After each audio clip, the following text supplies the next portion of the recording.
My name's Ethan, I'm 28, and I've always been the type who stays under the radar, works diligently, and doesn't demand much. Reserved, perhaps too much so. While others broadcast their achievements on social platforms or made sure their good deeds were noticed, I preferred to do what's right without making a fuss. Maybe I inherited that from my grandfather. He used to say the loudest voices often belong to the least reliable people. I believed him. I still do, mostly. 3 years ago, when my dad lost his job at the factory and the bills started stacking up, I stepped up without being asked. My parents had always provided for me when I was young, despite our rocky relationship, and now that I had a steady IT job, I figured it was my turn to help. Their mortgage was about $1,300 a month, not crippling, but too much for them without Dad's income. I offered to cover it. No spotlight, no expectations. I didn't even want anyone to know. I just wanted them to feel safe. For 3 years, I paid it every month, right on schedule. I set up automatic transfers through my bank. They didn't have to do a thing. It wasn't just the mortgage, either. There were small gestures. New tires for Mom's car when she was worried about failing inspection. A new refrigerator when the old one started leaking all over the floor. I never mentioned it. Never said, "Look at what I've done," or expected gratitude. Knowing they could rest easier was enough. Or so I thought. Over time, though, something felt wrong. My younger brother, Caleb, 25, charismatic and a bit arrogant, the kind of guy who could charm his way out of any mess, started acting oddly territorial about the house. It was subtle at first. He'd say things like, "I told Dad not to repaint the deck yet, pointless expense," or "Mom should have checked with me before rearranging the garage." It sounded like he thought he had some claim over the place. I ignored it initially. Caleb still crashed at their place between failed startups or breakups, so maybe he just felt entitled. Then came a comment from Aunt Clara at a family cookout. "It's so kind of Caleb to step up like he has," she said. "Not every son would do that for their parents." I stared at her puzzled, and she added with a smile, "You've got a great brother." I didn't correct her. I stayed quiet. But it lingered in my mind. The next time I visited, I casually asked Mom if she or Dad had mentioned who was paying the mortgage. She brushed it off, saying, "People assume what they assume. It's not our job to fix every misunderstanding." But it wasn't just a misunderstanding. That was my money, my effort, and I started to wonder if they were letting people believe it on purpose. Maybe they enjoyed the praise Caleb got. Maybe they thought it was harmless. I tried to let it go. I really did. But then came the family dinner, that cursed dinner. It was a laid-back Sunday gathering at my parents' place, just close family and a few uncles and cousins. Nothing extravagant, just burgers and drinks on the back porch. We were celebrating Dad's birthday. I brought him a premium set of tools, the kind he'd never splurge on himself. Caleb showed up empty-handed, as usual. Halfway through the meal, as everyone was laughing over some tale Uncle Ted told, Dad stood up, tapped his glass with a fork, and said, "I just want to take a moment to recognize someone who's really gone the extra mile these past few years. We wouldn't have made it without him." A flicker of warmth hit me. Finally, I thought not that I craved praise, but a quiet acknowledgement in front of family would have meant something. "To Caleb," Dad said, raising his glass, "for stepping up, being the rock of this house, and keeping us afloat. You're a true blessing, son." My stomach sank. I looked at Caleb across the table. He didn't flinch, didn't hesitate. He just grinned, raised his own glass, and said, "Happy to do it." Everyone clapped. Mom wiped her eyes with a napkin. Even my cousin Jake muttered, "That's what family's for." I didn't say a word. I sat there numb, their voices fading into a haze. My food turned to ash in my mouth.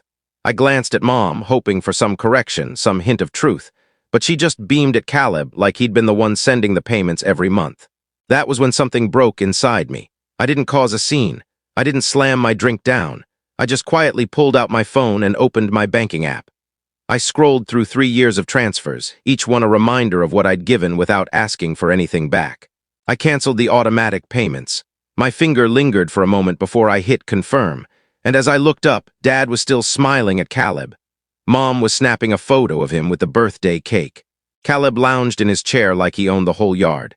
They didn't notice the change, not yet, but they would. Oh, they would, and that was only the start. I didn't sleep that night. After the dinner, I drove home in silence. No radio. No podcast, just the hum of my tires and the click of my blinker in the dark like a countdown to something bigger. I kept replaying the moment. Dad's toast, Caleb's grin, the applause. My grip tightened on the steering wheel even after I parked at my apartment. Part of me wanted to believe it was a mistake. Maybe my parents forgot. Maybe they thought Caleb was helping in some other way, fixing the sink, buying groceries. But I knew better. This wasn't a mix-up. This was a narrative they'd let take root, maybe even nurtured. They'd crafted a version of reality that felt good to them, and I'd been too quiet for too long to dispute it. The next morning, I checked the mortgage portal. The canceled payment showed as a missed transaction. The bank would likely call them soon. Maybe they'd think it was a glitch. Maybe they'd ask me what happened. But I didn't wait. I took the day off and started planning. There was proof for everything. Every mortgage payment traced to my account, every receipt for repairs, the fridge invoice, the tires. I printed it all and filed it neatly in a binder. Not out of spite, not yet, but because I needed to know I wasn't imagining it.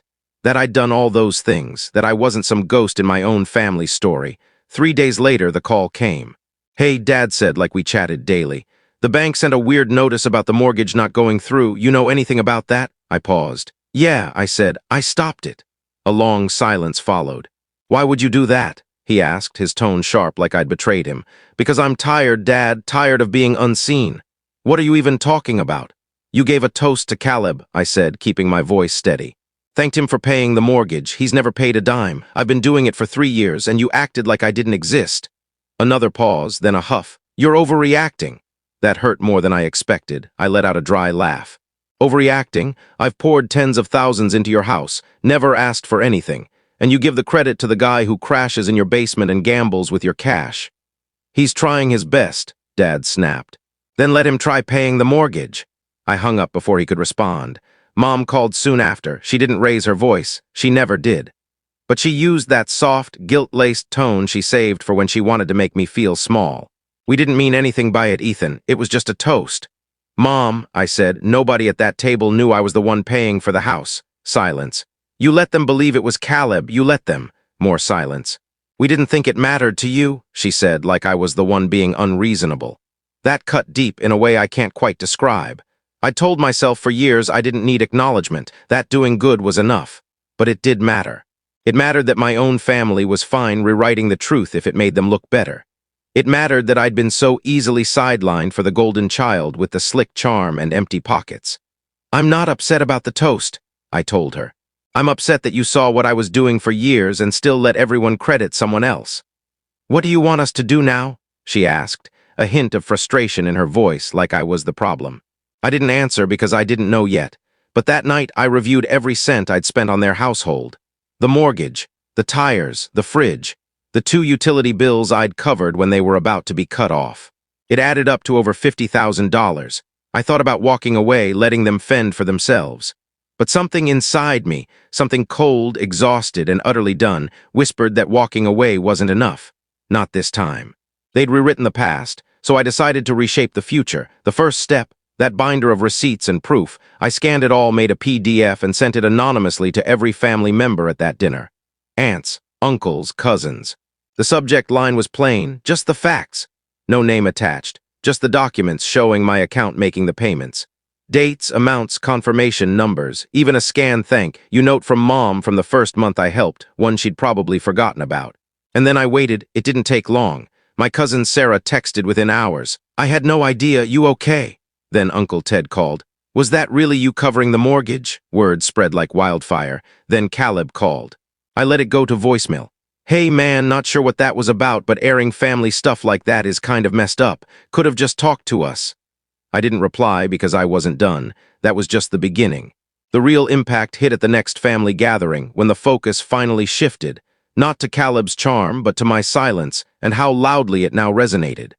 The next gathering came quicker than I expected.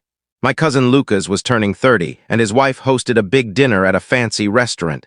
Dim lights, crisp tablecloths, waiters who seemed quietly miserable. It wasn't strictly family only, but most of us were there. I almost didn't go, but Sarah called the night before and said, "Please show up, Ethan. You don't have to say anything, just be there." So I went. When I walked in, the room hushed for a moment. Not dramatically, but enough to notice. A few people nodded politely. Others, like Aunt Ellen, avoided my eyes and studied their menus. I sat at the end of the table. Caleb was already there, naturally, holding court in the center, cracking jokes about his latest big deal in stocks, dressed in a blazer like he was some Wall Street hotshot. He glanced at me once, then kept talking like nothing was wrong. My parents arrived late. Mom gave me a small, guarded nod. Dad didn't look at me at all. Dinner was awkward. People chatted, but it felt forced, like we were all playing parts in a script, pretending the email with the receipts hadn't shaken things up. We ordered drinks, then food, and ate like nothing was wrong. Then, during dessert, Sarah stood up and tapped her glass. "Sorry, can I just say something quick before we all get too comfortable?" she said with a grin. Everyone turned to her. "I just want to thank everyone for being here," she said. "And I especially want to thank those who show up consistently, who do the hard work behind the scenes, who don't need applause to make a difference." Her eyes landed on me. "We sometimes overlook the people who really keep things together." The air grew heavy. She didn't say my name, she didn't need to. Everyone knew. I didn't smile or tear up. I just sat there, twisting a corner of my napkin, hyper-aware of my own heartbeat. Then Uncle Ted, who'd clapped so hard for Caleb at Dad's birthday, raised his glass toward me and said, "To Ethan." One by one, others followed. Some with uneasy glances, some with guilt, a few with quiet respect, but not Caleb. He didn't raise his glass. He leaned back and said, "What, we're handing out medals for paying bills now?" The silence that followed was deafening. Even his new girlfriend, Mia, I think, looked uneasy, like she was seeing him in a new light. Caleb forced a laugh. "Come on, guys, it's not like Ethan did it out of pure selflessness. He probably wanted leverage." Mom winced. Dad finally looked at me, really looked. "You're unbelievable," Sarah said softly. "No," Caleb shot back. "You're all unbelievable, acting like I'm the bad guy because I didn't throw my money at their problems. Newsflash. I never asked him to do that." "You didn't have to," I said, finally speaking. My voice wasn't loud, but it sliced through the room. "You just took the credit." Caleb's eyes narrowed. "What, you want a standing ovation?" "A plaque," I shook my head. "No, I just wanted the truth," he scoffed. "Whatever, man, you're acting like some saint." "No," I said, "I'm acting like someone who's done being erased." A moment of silence hung in the air. Then I stood, folded my napkin, and left. I didn't look back. Outside, the night was crisp and still. I stood by my car for a few minutes, watching the streetlights flicker. My hands trembled slightly, not with anger, but with something like freedom. The next morning, things started falling apart fast. Sarah told me later that after I left, Caleb lost it. He accused me of humiliating the family, tried to paint himself as the victim. But the story didn't hold. The evidence was too clear. Then came the second blow. Dad showed up at my apartment 2 days later. No warning. Just a knock. He stood there in a hoodie and jeans, looking smaller than I remembered. He didn't ask to come in. "You still have that binder?" he asked. I said nothing, just let him in. He sat on the edge of my couch like he was waiting for judgment. "I didn't realize," he said softly. "You didn't want to," I replied. He nodded, his face heavy with something like regret. "I let your mom handle the money." "I just assumed," he trailed off. "Dad," I said, "you gave a toast." "I know, to the wrong son." He rubbed his face with both hands, then looked at me. "I'm sorry. It should have felt good, but it didn't, not really. Because one apology couldn't undo 3 years of being invisible, of being rewritten out of my own story. And the real apology, that would come at a bigger table, one I'd set myself. I didn't plan the final act out of malice. I didn't even plan it for vengeance. At least that's what I told myself. What I really wanted was clarity, finality, not the kind served with warm smiles and polite hugs. No, I wanted a finality that left no room for doubt. No space for twisted narratives passed around like half-true family legends. I wanted the truth to stand firm. It took 3 weeks to prepare. It started with a simple group email, the kind Mom used to send for Christmas plans or to remind everyone about cousin Emma's wedding. I used a similar subject line, "Family news, please read."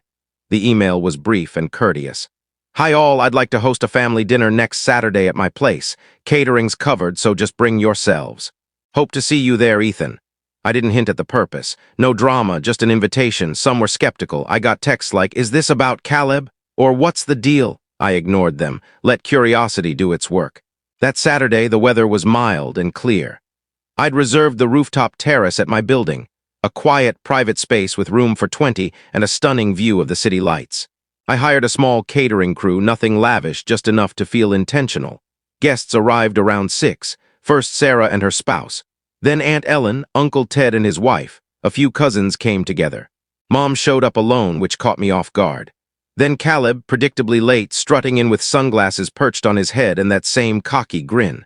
Finally, Dad arrived. He looked different, like a man still grappling with his own errors. I waited until everyone had eaten, let the drinks flow, the mood loosen. For a moment it felt almost normal, almost. Then I stood and tapped my glass. "Thank you all for coming," I said, and the room stilled. "I've been reflecting on something, and I realized if I didn't say this, I'd regret it." I took a breath. 3 years ago, when Dad lost his job, I started paying the mortgage on their house. Every month, quietly. I didn't tell anyone because I thought it wasn't necessary. I believed that's just what family does. Some nodded, some froze. But at Dad's birthday, something happened. He toasted Caleb for keeping the house afloat. And no one corrected it. I looked at Caleb. He stared back, arms crossed. I let it slide for a while, told myself it didn't matter, that I didn't need credit. But here's the truth. It did matter, not because I wanted applause. Because I wanted honesty. I wanted to believe doing the right thing still counted. Mom stared at her hands. Dad was motionless. I pulled out the binder from beside my chair. "Here's the proof, my account, the receipts." Everything. I didn't hand it out, just placed it on the table. "I sent a digital version to some of you already. I wanted you to see it for yourselves."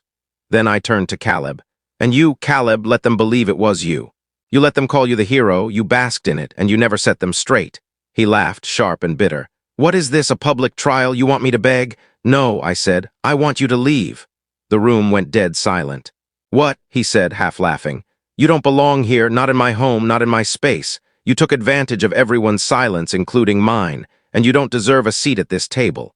He stood abruptly. "You think you can just cut me out?" "You cut yourself out," Sarah said quietly from across the table. Caleb looked around. No one met his eyes, not even Mom. "You're all serious?" he asked. No one answered. So he grabbed his coat and stormed out. No farewell, no glance back, and just like that, he was gone. I turned back to the table. "I'm not here to divide us, but I'm done staying silent to keep things easy. I've spent too long acting like everything's okay. It's not, and it won't be until people own the truth." Dad cleared his throat. "I owe you more than words," he said. "I owe you years." He stood, walked to me, and offered his hand, not as a father to a son, but as one man to another. I shook it, not because everything was resolved, but because something had changed. After everyone left, Mom stayed to help clean up. She didn't say much, just tidied in silence. Before she left, she touched my arm and said, "I saw it all, I just didn't want to admit it." I nodded. "That's the problem," I said. "You didn't want to?" She looked like she wanted to say more, but she just nodded and left. It wasn't a perfect ending. Not really. But it was a true one. In the weeks that followed, things shifted slowly. Some family members reached out to apologize. A few admitted they'd had suspicions but didn't want to rock the boat. Caleb moved out of my parents' house, or was told to. I didn't ask which. I heard he tried to spin a version of the story online, but it didn't catch on. The evidence was too clear. As for my parents, we're still navigating. I don't pay their mortgage anymore. They refinanced, and Dad took a part-time job at a hardware store while he rebuilds. Mom handles the budget now. They never asked me to resume payments. And that's how it should be. I'm not the hero, nor the victim. I'm just someone who got tired of being erased. And now I make sure my voice carries.